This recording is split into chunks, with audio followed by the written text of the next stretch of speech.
Well, it's that time of year where you should be crawling up on top of your RV and doing your roof, getting it ready either for storage or for winter camping.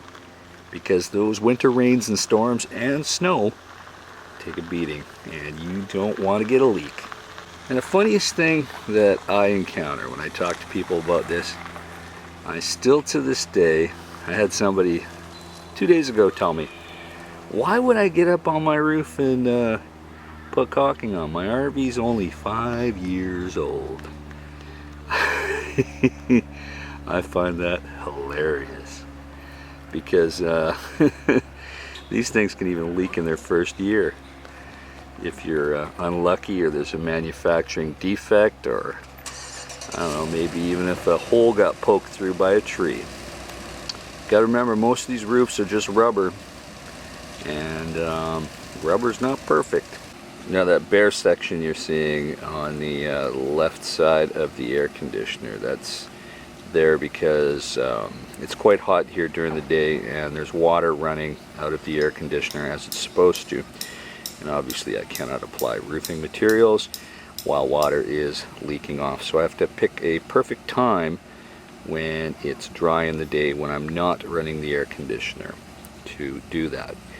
And while I'm at it, if you notice how dirty that cover is, I'll clean that up a bit and then just spray paint it.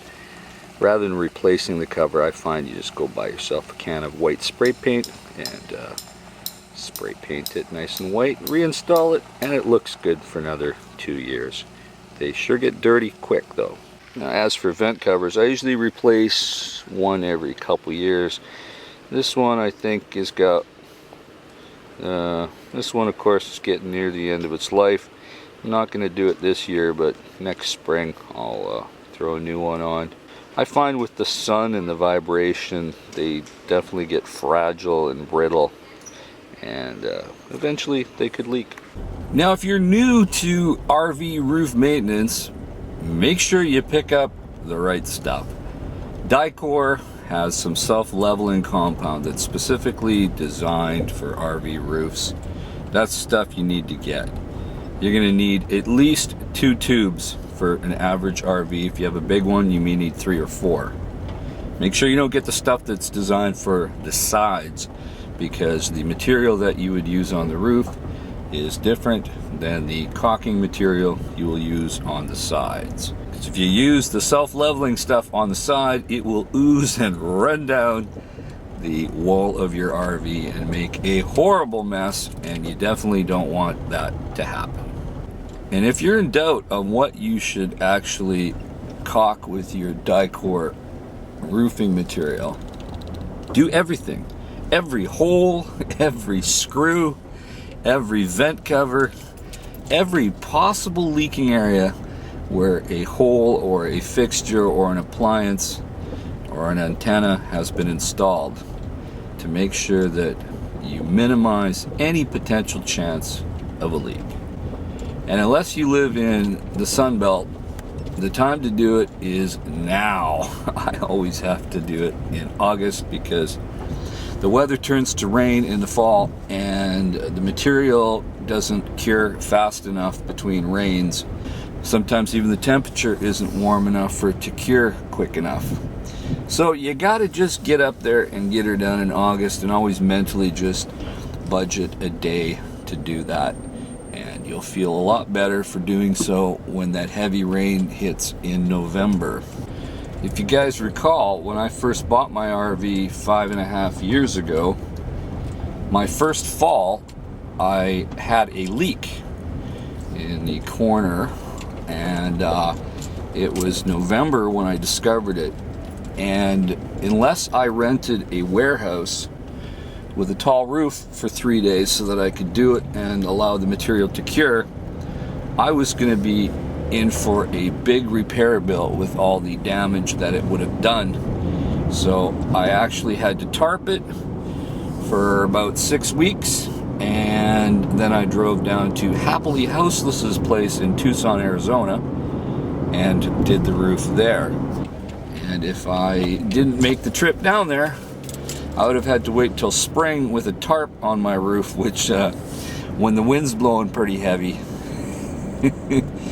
It's not really fun to use a tarp, plus it looks like crap having a tarp on your roof, but you know what, sometimes you got to do what you got to do to save that roof and save your RV from getting damaged. So I think the trip to Arizona 5 years ago was definitely worth it for me, and that patch that I put in and the repairs I did for the coverings have worked fine, and I've not had one drop of water come through there again. Now, the only thing that I do experience on rare occasion in terms of water getting in my RV is there are rare times where the wind is blowing really, really heavy with the rain. And I'm talking, you know, heavy rain and heavy winds. And I will see the phenomenon of water getting blown through the vent cover and then trickling down. And that will happen on the vent cover above the cab over sleeping area where I normally sleep. And what I do then is I get up on the roof and I throw some flex tape over and around the vent cover as a deflection. And that flex tape is so good. It's the only adhesive that I know that will stick when it's completely wet. And it'll stick to a wet surface. So I always recommend keeping a roll of that flex tape. Get the nice wide stuff. It's that stuff you've seen on TV. They got the flex seal and the flex tape, and some of that stuff actually does work. I wouldn't necessarily saw a boat in half like they do in the commercial and see if it'll float, but it's definitely interesting. Now I got to remember that flex tape stuff is only a temporary cure for things, but in a pinch, it will get you out of a jam until you can properly put a good coating of material or patch it more professionally. It's amazing how much abuse the RV roofs can take and how much dirt you get up there from just parking underneath trees.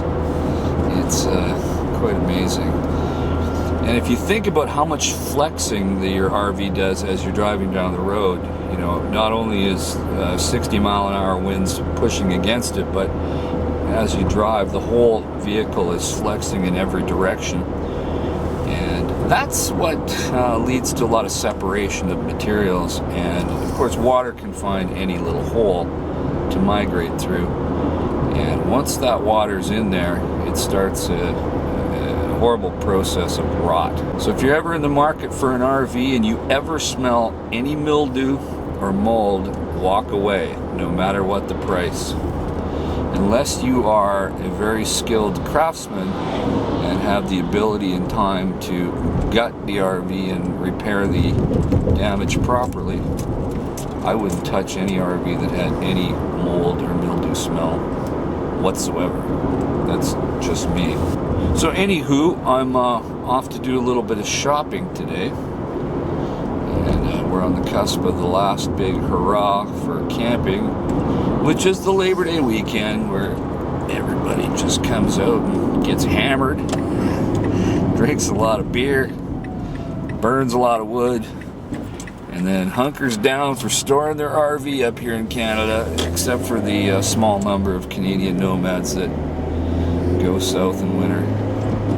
I find there's very few actual Canadians heading south that aren't retired because they just can't afford the time or the fuel, because getting your RV just to Southern California and back is about $1,000 in fuel, and that's pretty expensive considering. Now if you got a large family, it kind of makes sense because you got a place to sleep. But I'm seeing less and less people heading south unless they're retired, or if you got a lot of time off. I know quite a few civil servants that get about 3 months of vacation a year, and some of them can afford to go down there. And I had a friend, even, he did the smart thing and rented an RV to take his kids to Disneyland. And for a large family, that makes sense. And when you rent one, you don't give a crap if it breaks down or if anything happens, if you have the proper insurance on it, which always something to think about. It's just like when I rented that camper van in New Zealand last month. It's a lot nicer not having to worry about something that isn't yours. So anywho, that's my thoughts on the roof, and I'm going to get the rest of that done today and tomorrow. Because if it wasn't for that damn air conditioner that I have to run to keep my dog alive, I could have done it all in one swoop. But that's the way it is. It's still quite warm here during the day. And I'm not going to complain, because soon it won't be very warm every day. So you got to take these hot days in stride. So anyway, that's the way I see it here, folks. So keep your wheels in the ground. I'll talk to you soon. Over and out.